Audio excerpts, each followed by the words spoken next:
2025 jubilee సంవత్సరాన్ని ఇంత ఘనంగా నిర్వహిస్తున్నటువంటి విశాఖ అగ్రపీఠాధిపతులు మహాఘనత వహించిన ఉడుమల బాల ఏలినవారికి, విజయవాడ పీఠాధిపతులు మహాఘనత వహించిన తెలగతోటి రాజారావు ఏలినవారికి, మిగిలిన పీఠాధిపతులకు, గురువులకు, మఠవాసులకు మరియు ప్రియ సహోదరి సహోదరులారా, మీ అందరికీ నా యొక్క అభినందనలు, శుభాకాంక్షలు తెలియజేస్తున్నాను. ఈ జూబిలీ సంవత్సరం నిజంగా పీఠాధిపతులు చెప్పినట్లుగా తన ప్రారంభ వాక్కులలో ఇది మీ అందరికీ, మనందరికీ ఒక హితవత్సరము కావాలి అని, అనుగ్రహ వర్షముతో కూడిన సంవత్సరంగా మారాలి అని ప్రార్థిస్తున్నాను, ఆకాంక్షిస్తున్నాను. నా తరపునే కాకుండా నాతో పాటు ఇక్కడ ఉన్నటువంటి హైదరాబాదు అగ్రపీఠానికి చెందినటువంటి పీఠాధిపతులు సగిలి ప్రకాష్ పీఠాధిపతులు మరియు కరణం ధమన్ కుమార్ పీఠాధిపతులు వారి తరపున, మరియు మా అగ్రపీఠాధిపతులు కార్డినల్ పూల అంతోని గారి తరపున మీ అందరికీ మా యొక్క శుభాకాంక్షలు, అభినందనలు తెలియజేస్తున్నాను. ఇంతటి గొప్ప వేడుకను పరిశుద్ధ గ్రంథ ధ్యానముతో ప్రారంభించటం చాలా సంతోషంగా ఉంది. అందుకని ఇది మానవులు రాసినటువంటి వాక్కు. దేవుని యొక్క ప్రేరణతో దేవుడు ఏదైతే కోరుకున్నారో ఆ సందేశాన్ని ఇవ్వటానికి వారు ప్రయత్నించారు. దేవుడు వారిని ప్రేరేపించారు, ఆయన తలంచినది వాళ్ళు రాశారు. అయితే ఏ ఆత్మ చేత ప్రేరేపింపబడి వారు ఈ గ్రంథాన్ని రచించారో ఆ ఆత్మ మనపైన కూడా ఉండాలి. దీనిని అర్థం చేసుకోవాలి అంటే ఇది ఏదో మన జ్ఞానము కోసము, విజ్ఞానము సంపాదించటం కోసం రాసినటువంటి గ్రంథము కాదు. ఇది మన ఆత్మీయ జీవితాల కోసం వ్రాయబడినది. దీనిలో ఉన్న అంతరార్థము కూడా మన ఆత్మీయ జీవితానికి సంబంధించినదే. అందుకని ప్రారంభించే ముందు అందరం ఒక్క క్షణం పాటు కళ్ళు మూసుకొని, ఏ ఆత్మ అయితే ఈ పరిశుద్ధ గ్రంథాన్ని వ్రాయడంలో ప్రేరేపించిందో గ్రంథకర్తలను, అదే ఆత్మ మనందరినీ అభిషేకించాలని, మన మనస్సులను, మన హృదయాలను తెరిపించాలని ప్రార్థన చేసుకుందాం. అదేవిధంగా ఈ వాక్యాన్ని బోధించే నన్ను కూడా అభిషేకించమని, దేవునికి ఇష్టమైన మాటలనే నేను చెప్పగలిగేటట్లు నన్ను నడిపించమని ప్రార్థన చేద్దాం.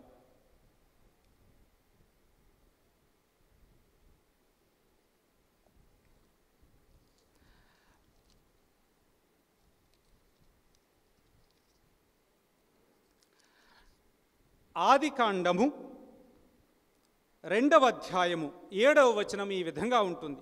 అప్పుడు దేవుడైన యావే నేల మట్టిని కొంత తీసుకొని దాని నుండి మానవుని చేసెను. అతని ముక్కు రంధ్రములలో ప్రాణవాయువును ఊదెను. మానవుడు జీవము గలవాడాయెను.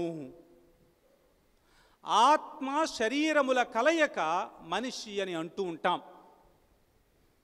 అయితే ఉపదేశకుడు 12వ అధ్యాయము 7వ వచనములో అంటాడు, మరణించిన తరువాత ఎక్కడి నుంచి అయితే ఈ శరీరము పుట్టిందో అక్కడికి శరీరము వెళ్ళిపోతుంది, ఎక్కడ నుంచి అయితే ఆత్మ జనించిందో అక్కడకు తిరిగి ఆత్మ వెళ్ళిపోతుంది అని అంటాడు.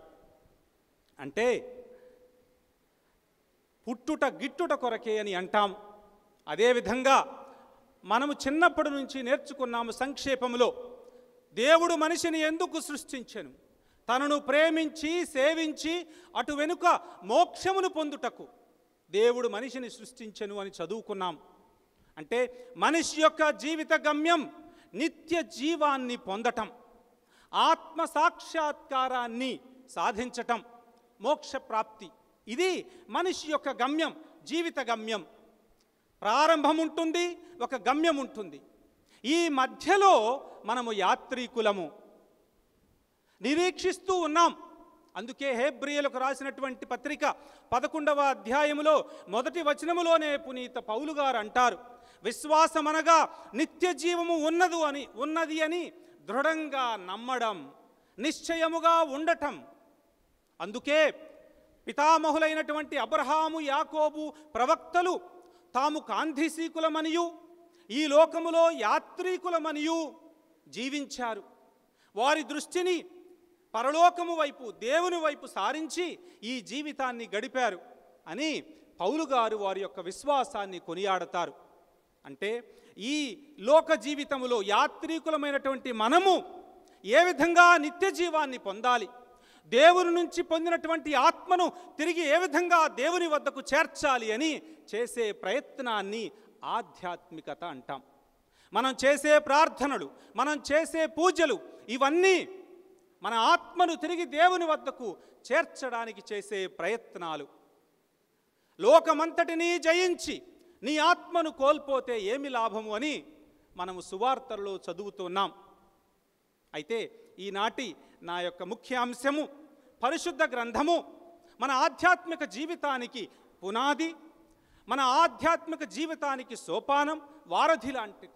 మనందరినీ ఆ నిత్య జీవానికి నడిపిస్తుంది, మోక్ష ప్రాప్తికి, పరలోక రాజ్యాన్ని ప్రవేశించటానికి దోహదపడుతుంది అన్న అంశం మీద నేను మాట్లాడబోతున్నాను.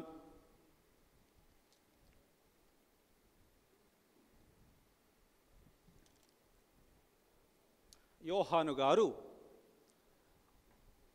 ఆదిలో వాక్కు ఉండెను, ఆ వాక్కు దేవుని యొద్ద ఉండెను, ఆ వాక్కు దేవుడై ఉండెను అని తన సువిశేషాన్ని ప్రారంభిస్తారు.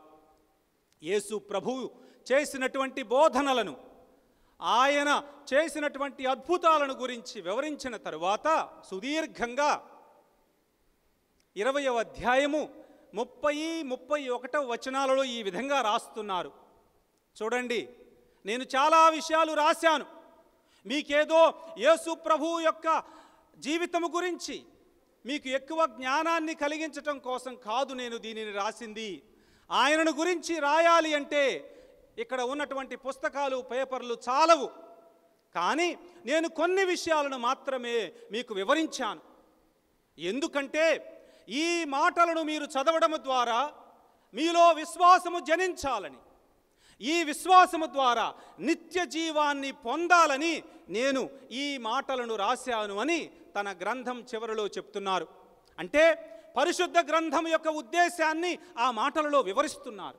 ఈ మాటలు చదవడం ద్వారా మనం విశ్వాసములో పెంపొందాలి, ఈ విశ్వాసము ద్వారా నిత్య జీవితాన్ని సాధించాలి, పొందాలి, నిత్య జీవితములో ప్రవేశించాలి.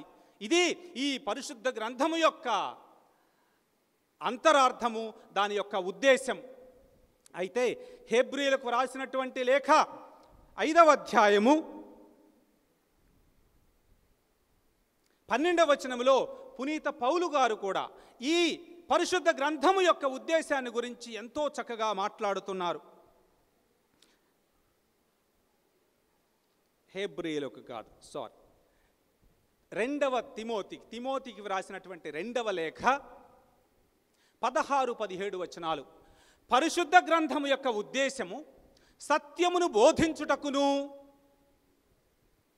దోషములను ఖండించుటకును, తప్పులను సవరించుటకును, మరియు నీతి మార్గమును నడిపించుటకును అని పునీత పౌలు గారు రాస్తున్నారు. అంటే పరిశుద్ధ గ్రంథము యొక్క ఉద్దేశము అది మనకు సత్యాన్ని బోధించటానికి, తప్పులను, దోషములు ఉన్నప్పుడు ఖండించటానికి, తప్పులను సవరించటానికి, మనలను నీతి మార్గమున నడిపించటానికి. ఇది పరిశుద్ధ గ్రంథము యొక్క ఉద్దేశం. అందుకే ప్రియమైన సహోదరి సహోదరులారా, ఈ పరిశుద్ధ గ్రంథాన్ని మనము తరచుగా చదువుతూ ఉండాలి, ఈ పరిశుద్ధ గ్రంథాన్ని ధ్యానిస్తూ ఉండాలి. మనం విన్నటువంటి వాక్యాన్ని హృదయాలలో పదిలపరుచుకోవాలి, మన మదిలో ధ్యానిస్తూ ఉండాలి. ఎందుకంటే ఈ వాక్యము మన జీవితాలను మారుస్తుంది. మన జీవితాలను మార్చగలిగినటువంటి శక్తి ఈ వాక్యానికి మాత్రమే ఉంది. అందుకే ద్వితీయోపదేశ కాండము 6వ అధ్యాయములో 4-9 వరకు చదువుతున్నాము. లిసన్ ఓ ఇశ్రాయేల్, వినండి ఓ ఇశ్రాయేలు ప్రజలారా, ఈ వాక్యాన్ని వినండి, జీవము కలిగినటువంటి వాక్యాన్ని బోధించండి. మీరు ఎక్కడ నలుగురు కూర్చున్నా ఈ వాక్యాన్ని గురించే చర్చించండి. మీరు నడుస్తున్నా, కూర్చున్నా, పడుకున్నా ఈ వాక్యాన్ని గురించి ధ్యానించండి అని ద్వితీయోపదేశ కాండములోనే చదువుతున్నాం. ఎందుకు? ఈ వాక్యాన్ని ధ్యానించడం ద్వారా మనిషిలో మార్పు వస్తుంది. లూకా శుభవార్త 2వ అధ్యాయము 19వ వచనములో మరియమ్మ గారి గురించి ఈ విధంగా ఉంటుంది. ఆమె విన్నటువంటి మాటలను తన హృదయములో పదిలపరుచుకున్నది అని, ఆ మాటలను గురించి ధ్యానిస్తూ ఉంది అని మనము చదువుతూ ఉన్నాం. దేవుని యొక్క వాక్యాన్ని హృదయములో పదిలపరుచుకొనడం ద్వారా, తరచుగా ధ్యానించటం ద్వారా మనలోని విశ్వాసం పరిపక్వ దశకు చేరుతుంది. మనలో మార్పు కలుగుతుంది. మనమేంటో ఈ వాక్యము మనకు అర్థమయ్యేటట్లు చేస్తుంది, నీతి మార్గమును నడిపిస్తుంది. అందుకే మరియమ్మ గారికి దేవదూత అనుగ్రహ పరిపూర్ణురాలా నీకు శుభము అని చెప్పినప్పుడు, పవిత్రాత్మ శక్తి నిన్ను ఆవరిస్తుంది అని చెప్పినప్పుడు, సిమియోను ప్రవక్త ఒక ఖడ్గము నీ హృదయములో దూసుకొని పోతుంది అని చెప్పినప్పుడు, గొర్రెలు కాపరులు వచ్చి ఆ శిశువును ఆరాధించినప్పుడు ఆమెకి ఏమీ అర్థం కాలేదు. అయినను ఆ మాటలన్నిటినీ హృదయములో పదిలపరుచుకున్నది. ఆ మాటలను జీవితాంతము ధ్యానిస్తూ వచ్చింది. చివరకు తన విశ్వాసము పరిపక్వ దశకు చేరుకున్నది. అందుకే సాక్షాత్తు క్రీస్తు ప్రభువే ఆమె యొక్క విశ్వాసాన్ని కీర్తిస్తారు. తాను శిలువపై ఉన్నప్పుడు సంఘాన్ని, శిష్యులను ఆమెకు అప్పగిస్తారు. శ్రీసభ జన్మించే వరకు వారికి తోడుగా ఉండమని బాడీ ఆఫ్ క్రైస్ట్, తన తిరుసభకు ఆమె దగ్గర ఉండాలి అని ఆమెకు అప్పగిస్తారు. ఆమె గొప్ప విశ్వాసపరురాలు కాబట్టి, ఆత్మచేత నింపబడినటువంటి ఆమె కాబట్టి, తన శ్రీసభను ఆమె కాపాడగలదు, నడిపించగలదు అన్న ఉద్దేశంతో అమ్మ దగ్గర ఉండు అని ఆమెకు అప్పగిస్తారు తన శిష్యులను. అంటే దేవుని యొక్క వాక్యాన్ని ఆలకించింది, ధ్యానించింది, విశ్వాసములో పరిపక్వ దశకు చేరుకున్నది, దేవుని చేత ధన్యురాలు అని కీర్తించబడింది. ఇది దేవుని యొక్క వాక్యం మన జీవితాలకు చేయగలిగినది. ఈ వాక్యాన్ని ఎవరైతే ఆలకిస్తారో, ఈ వాక్యాన్ని ఎవరైతే ధ్యానిస్తారో వాళ్ళ జీవితాలు మారతాయి. అందుకే ఈ 2000 సంవత్సరాలలో ఈ వాక్యాన్ని ధ్యానించాలి అని తిరుసభ ప్రోత్సహిస్తూ ఉంది. లెక్సియో దివీనా అని అందరూ వినే ఉంటాము. క్రైస్తవ సన్యాస జీవితంలో సన్యాసులు, మఠవాసులు ప్రతిరోజు దేవుని యొక్క వాక్యాన్ని ధ్యానిస్తూ ఉంటారు. ఆ ధ్యానము ద్వారా తమ జీవితాలు మారాలి అని. అంతేకాదు ప్రియమైన దేవుని బిడ్డలారా, ఈ వాక్యం యొక్క శక్తి ఏంటో ప్రత్యేకంగా చెప్పనవసరం లేదు. యెషయా ప్రవక్త 55వ అధ్యాయం 10వ వచనంలో ఈ విధంగా అంటారు: వానయు మంచును ఆకాశము నుండి దిగివచ్చి ఎచటికి నీ మరలిపోక భూమిని తడిపి దాని మీద పైరును మొలిపించి పంట పండించునో. వర్షం వచ్చినప్పుడు పైరు పండటానికి, పైరును మొలిపించి పంట పండించటానికి సహాయపడుతుంది. పడినటువంటి వర్షము వృధాగా తిరిగిపోదు, ఆవిరైపోదు. ఆ విధంగానే, ఈ రీతిగానే నా నోటి నుండి వెలువడు వాక్కు కూడా ఉండును. అది నిష్ఫలముగా నా యొద్దకు తిరిగి రాక నా సంకల్పమును నెరవేర్చును, నేను ఉద్దేశించిన కార్యమును సాధించును. ఇది దేవుని యొక్క శక్తి, దేవుని వాక్కు యొక్క శక్తి. దేవుడు ఉద్దేశించినటువంటి కార్యమును నెరవేరుస్తుంది. మార్కు శుభవార్త 1వ అధ్యాయం 16వ వచనము నుంచి 20వ వచనం వరకు యేసు ప్రభువు ప్రథమ శిష్యులను పిలుస్తారు. రండి, నన్ను అనుసరించండి అని పిలవగానే వారు తమ వలలను వదిలిపెట్టారు, తమ తండ్రిని వదిలిపెట్టారు, పడవలను వదిలిపెట్టారు, యేసు ప్రభువు వెంట నడిచారు. లూకా శుభవార్త 5వ అధ్యాయము 28 నుంచి 32 వరకు కూడా యేసు ప్రభువు సుంకరి అయినటువంటి మత్తయితో లేచి నన్ను అనుసరించు అని పిలవగానే వాడు వెనక ముందు చూడకుండా యేసు ప్రభువుని అనుసరించాడు. మనుషులను కూడా పిలవగలిగిన శక్తి ఆ వాక్కుకు ఉంది. మార్కు శుభవార్త 2వ అధ్యాయము 9వ వచనములో పక్షవాత రోగితో లేచి నీ పడకను ఎత్తుకొని నడువు అనగానే పక్షవాత రోగి లేచి నడిచాడు. 4వ అధ్యాయము మార్కు శుభవార్త, అదే శుభవార్త 4వ అధ్యాయం 39వ వచనములో గాలిని గద్దిస్తారు, శాంతింపు అనగానే సముద్రము శాంతించింది. యోహాను శుభవార్త 11వ అధ్యాయము 43లో లాజరు లేచిరానగానే 4 రోజులు సమాధిలో ఉన్నటువంటి లాజరు లేచి వచ్చాడు. ఇది దేవుని వాక్కుకు గల శక్తి. మన జీవితాలలో అద్భుతాలు చేయగలదు. ఎలా సాధ్యపడుతుంది అనే ప్రశ్న రాకూడదు. దేవునికి సంబంధించినంత వరకు ఎలా అని ప్రశ్నించకూడదు.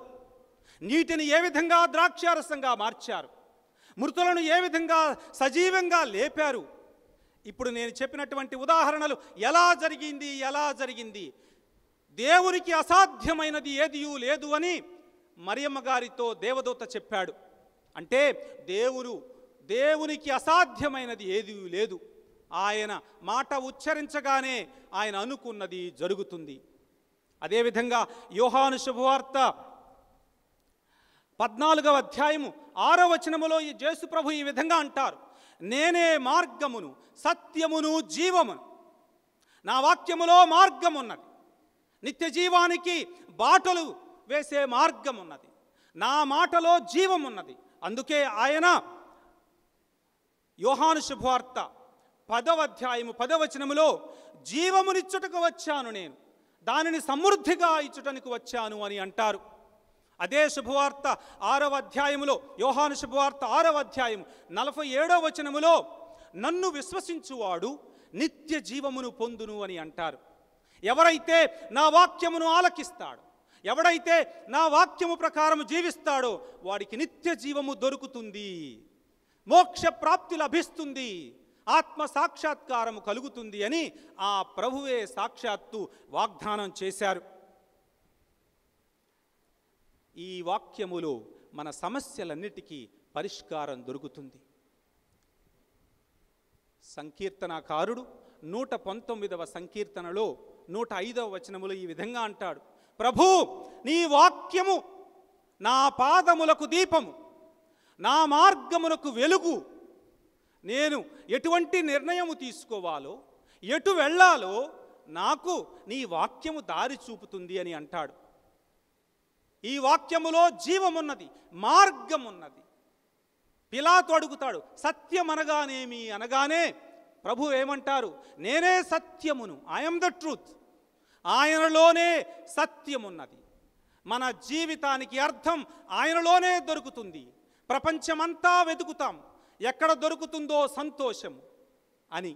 కానీ పునీత్ అగుస్తీను గారు చెప్పినట్లు, ప్రభు నేను ప్రపంచమంతటా వెతికాను ఆనందం కోసం, సత్యం కోసం, కానీ చివరికి నీలోనే ఆ సత్యం ఉన్నదని, నీలోనే ఆ ఆనందము దొరుకుతుందని అర్థమైంది అని అంటారు. ఆ వాక్యము మన పాదములకు దీపము కావాలి, మన జీవితాలకు మార్గదర్శి కావాలి. అప్పుడే నిత్య జీవితాన్ని పొందగలుగుతాము. యోహాను శుభవార్త 8వ అధ్యాయము 12వ వచనములో యేసు ప్రభువు, నేను లోకానికి వెలుగును, ఎవడైతే నా వాక్యాన్ని ఆలకిస్తాడో వాడు అంధకారములో నడవక వెలుగులో నడుస్తాడు అని అంటారు. క్రైస్తవులను మనలను లూకా శుభవార్త 16వ అధ్యాయములో 8 నుంచి 12 వరకు శ్రద్ధగా చదివితే మనలను ప్రభువు వెలుగుపుత్రులు అని పిలుస్తారు. వెలుగునందు నడిచే వాళ్ళము అని, దీపస్తంభముపై పెట్టబడినటువంటి వెలుగులాగా మనల్ని క్రైస్తవులను పోలుస్తారు. అయితే 8వ అధ్యాయము 12వ వచనములో యోహాను శుభవార్తలో నేనే లోకమునకు వెలుగును అని అంటారు. నన్ను విశ్వసించువాడు అంధకారమున నడువక వెలుగునందు పయనిస్తాడు అని. దాని అర్థమేంటో చెప్పి ముగిస్తాను.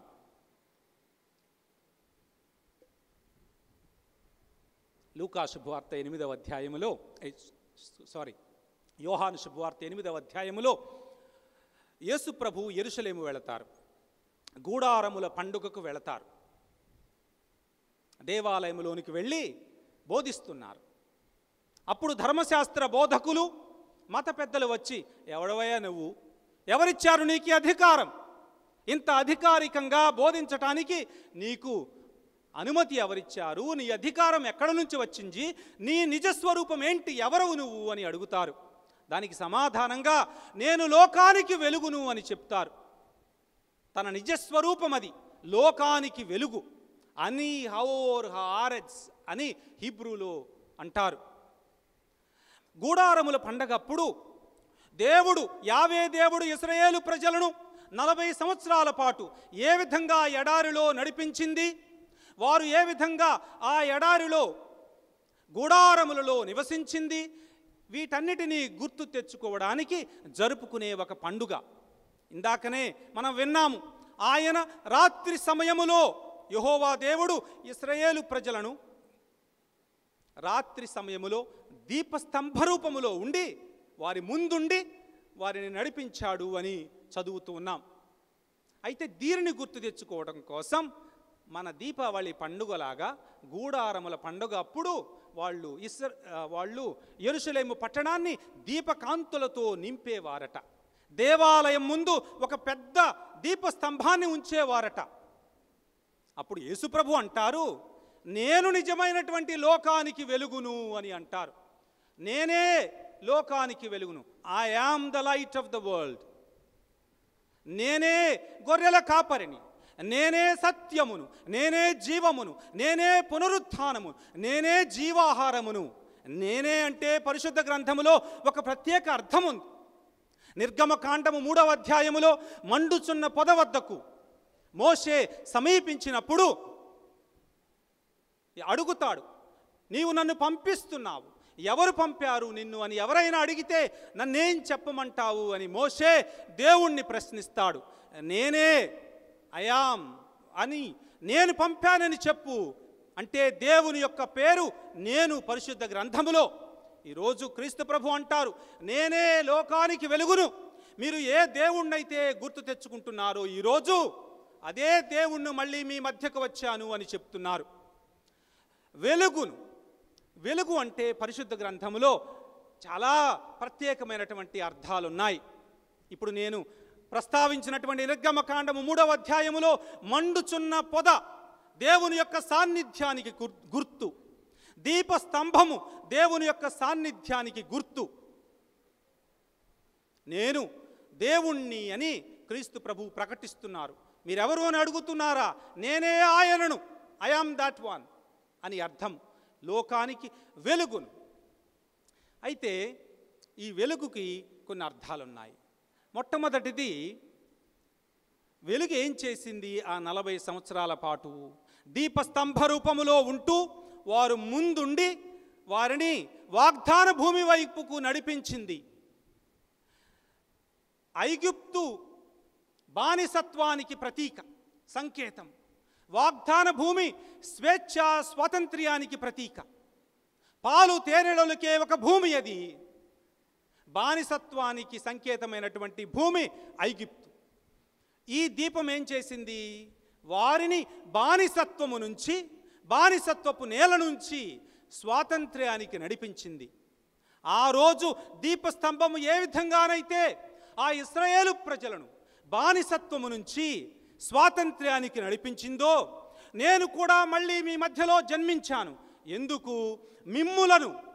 మిమ్ములను బానిసత్వము నుంచి స్వాతంత్ర్యానికి, స్వేచ్ఛకు నడిపించటానికి. అందుకే ఆయన జన్మించినప్పుడు లూకా శుభవార్త 2వ అధ్యాయము 11వ వచనములో, నేడు దూతలు గొల్లలకు వార్తనందిస్తారు, నేడు మీకు రక్షకుడు జన్మించాడు బెత్లెహేము నగరములో అని. అంటే క్రీస్తు ప్రభువును రక్షకుడు అని పిలుస్తారు. బానిసత్వము నుంచి స్వేచ్ఛ స్వతంత్రాలకు నడిపించే వాడు అని అర్థము. ఎన్నో సంవత్సరాల పాటు పక్షవాత రోగముతో మంచాన పడి ఉన్నటువంటి ఒక బానిసకు మార్కు శుభవార్త 2వ అధ్యాయము 9వ వచనములు, లేచి నీ పడకనెత్తుకుని నడువు అని అంటారు. బానిసత్వము నుంచి స్వేచ్ఛనివ్వటం అంటే అర్థం అది. రక్షకుడు క్రీస్తు ప్రభు మొట్టమొదటి యొక్క బాధ్యత బానిసత్వము నుంచి స్వాతంత్రానికి నడిపించటం. అది క్రీస్తు ప్రభు 3 సంవత్సరాల పాటు ఆయన చేసింది అదే. అందుకే లూకా శుభవార్త 4వ అధ్యాయము 18-19 వచనాలలో అంటారు, నేను బంధీలకు విముక్తిని, కారాగార వాసులకు విడుదలనివ్వటానికి వచ్చాను. ప్రభుని ఆత్మ నాపై ఉన్నది, నన్ను అభిషేకించింది సువార్తను ప్రకటించటానికి, బంధీలకు విముక్తినివ్వటానికి, కారాగార వాసులకు విడుదలనివ్వటానికి, పాపానికి బానిస అయినటువంటి మనందరినీ విడిపించి తిరిగి స్వర్గరాజ్యానికి, తిరిగి దేవుని బిడ్డలుగా మార్చటానికి, స్వతంత్రులుగా మార్చటానికి, మరణపు ముళ్ళును విరిచి మనలను దేవుని బిడ్డలుగా మార్చటానికి క్రీస్తు ప్రభు ఈ లోకానికి వచ్చారు. అందుకే ఆయన చనిపోయినప్పుడు దేవాలయపు తెర రెండుగా చీలింది. ఇక నుంచి దేవునికి మనిషికి మధ్య ఎటువంటి అడ్డంకి లేదు. ప్రత్యక్షంగా తండ్రి అని పిలిచే భాగ్యాన్ని మనకి క్రీస్తు ప్రభు కల్పించారు. అంటే ఆయన మనలను స్వతంత్రులను చేశారు అని అర్థం. వెలుగు ఇంకా ఏం చేస్తుంది? ఎఫెసీయులకు వ్రాసినటువంటి లేఖ 5వ అధ్యాయము 13వ వచనంలో పౌలు గారు అంటారు, సమస్తమును గోచరింప చేయునది వెలుగు అంటారు. నా ముఖం మీకు కనపడుతుందంటే ఇక్కడ వెలుగు ఉంది. నా అంగి ఏ రంగో నాకు కనపడుతుంది అంటే ఇక్కడ వెలుగు ఉంది. కాబట్టి ఈ వెలుగులో నేనేంటో నాకు అర్థమవుతుంది. నా వస్త్రాలు ఏ రంగులో ఉన్నాయో నాకు కనిపిస్తున్నాయి. మీరు ఎవరు, మీ ముఖాలు నాకు కనిపిస్తున్నాయి. ఈ వెలుగులో నన్ను నేను చూసుకోగలుగుతున్నాను, మిమ్ములను కూడా గుర్తించగలుగుతున్నాను. సమస్తమును గోచరింప చేయునది వెలుగు అని పునీత పౌలు గారు చెప్పారు. క్రీస్తు ప్రభువు లోకానికి వెలుగు. ఆయన సాన్నిధ్యం ఎక్కడైతే ఉంటుందో అక్కడ మనుషులు తమ జీవితాలను గ్రహించగలుగుతారు. తాము ఎవరో తాము గ్రహించగలుగుతారు. ఇతరులు ఎవరో అని కూడా గుర్తించగలుగుతారు. యోహాను శుభవార్త 4వ అధ్యాయములో ఒక మధ్యాహ్నం పూట యేసు ప్రభువు సమరయ ప్రాంతములో నడుస్తూ ఉన్నారు. ఒక స్త్రీ కంటబడింది బావి దగ్గర. ఆయన సాన్నిధ్యములో, ఆయన వెలుగులో కొద్ది క్షణాలలోనే ఆమెకు తానెవరో అర్థమైపోయింది. తాను 5 భర్తలతో ఉంది, ఇప్పుడు ఉండేది 6వ వాడితో అని తనకు అర్థమైంది. ఆ క్రీస్తు ప్రభు యొక్క సన్నిధిలో తాను పాప జీవితాన్ని జీవిస్తున్నానని తాను గ్రహించగలిగింది. ఇది క్రీస్తు ప్రభువు సాన్నిధ్యం మనిషికి చేయగలిగింది. ఎవరైతే ఆ వాక్యాన్ని స్వీకరించగలుగుతారో, ఆ వాక్యపు వెలుగులో తమను తాము ఉంచుతారో, ఆ వాక్యము అర్థమయ్యేటట్లు చేస్తుంది వారి బ్రతుకులను, వారి జీవితాలను. మరొకసారి లూకా శుభవార్త 19వ అధ్యాయము 1 నుంచి 10వ వచనాలలో ఒకసారి అంధకారములో నివసిస్తున్నటువంటి జక్కయ్య ఇంటిలోనికి ప్రవేశిస్తారు. 5 నిమిషాలలో వాడేంటో వాడికి అర్థమవుతుంది. ప్రభు, ఇప్పటి వరకు నాకు అర్థము కాలేదు. నీవు ఎప్పుడైతే నా ఇంట్లో అడుగు పెట్టావో నాకు వెలుగు వచ్చింది. నేను ఎటువంటి పాపములో జీవిస్తున్నానో నాకు అర్థమైంది ప్రభు అని ఇక నుంచి ఈ పాపాన్ని విడనాడుతాను. ఎవరి నుంచి అయితే దోచుకున్నానో వారికి 4 అంతలు తిరిగిస్తాను, పేదలకు సగమిస్తాను అని మారు మనస్సు పొందాడు. సమరయ స్త్రీ వెళ్ళి ఇతరులను క్రీస్తు ప్రభు వద్దకు తీసుకుని వస్తుంది. చూడండి, క్రీస్తు ప్రభు యొక్క వెలుగులో తమ బ్రతుకులేంటి, తమ నిజస్వరూపమేంటో వాళ్ళు గ్రహించగలిగారు. ఇతరులను కూడా ఆయన వద్దకు తీసుకుని వచ్చారు. అందుకే యెషయా ప్రవక్త 9వ అధ్యాయం 2వ వచనములో చెప్తున్నారు, అంధకారములో నివసించే ప్రజలు గొప్ప వెలుగును గాంచిరి అని. ఈ మాటలను క్రిస్మస్ పండుగ రోజు మొదటి పఠనములో చదువుతాం. క్రీస్తు ప్రభువు లోకానికి వెలుగుగా వచ్చారు. ఆ వెలుగు అంధకారములో నివసించే ప్రజలకు వెలుగునిస్తుంది, వెలుగులో నడిపిస్తుంది. అది 2వ అర్థం. పౌలు గారు హెబ్రేయులకు రాసినటువంటి లేఖలో 4వ అధ్యాయము 12వ వచనములో ఈ విధంగా అంటారు, దేవుని వాక్కు సజీవమును చైతన్యవంతమును అయినది, అది పదునైన 2 అంచుల ఖడ్గము కంటెను పదునైనది, జీవాత్మల సంయోగ స్థానము వరకును కీళ్ళు మధ్య కలియు వరకును అది ఛేదించుకొని పోగలదు, మానవుల హృదయమందలి ఆశలను ఆలోచనలను అది విచక్షింపగలదు, పరిశీలించగలదు, శోధింపగలదు. ఆ వెలుగు ముందు ఎవడు దాచలేడు. తమ జీవితాలను ఎంత దాచుకోవాలని ప్రయత్నించినా కానీ ఆ వెలుగు వాళ్ళలోనికి ఇట్ పెనట్రేట్స్ ఇంటూ ఎవ్రీ డార్క్నెస్. ఇప్పుడు లైట్లు వేసామంటే ప్రతి మూలలోనికి వెళుతుంది, ప్రతి అంధకారాన్ని మనకు కనిపించేటట్లు చేస్తుంది. అందుకే ఎవరైతే క్రీస్తు ప్రభువుని అంగీకరిస్తారో, ఆ వాక్యాన్ని తమ జీవితాలలోనికి స్వీకరిస్తారో, ఆ వాక్యము వారందరికీ తమ బ్రతుకుల గురించి తెలియచేస్తుంది. అంతేకాకుండా ఈ వెలుగులో ఇతరులను కూడా మనము అర్థం చేసుకోగలుగుతాం.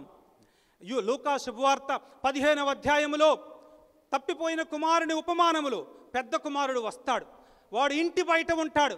ఏంటయా, ఈ విధంగా నీ ఆస్తిని నాశనం చేసినటువంటి వాణ్ణి ఎలా తీసుకోగలిగావు ఇంట్లోకి అని ప్రశ్నిస్తాడు.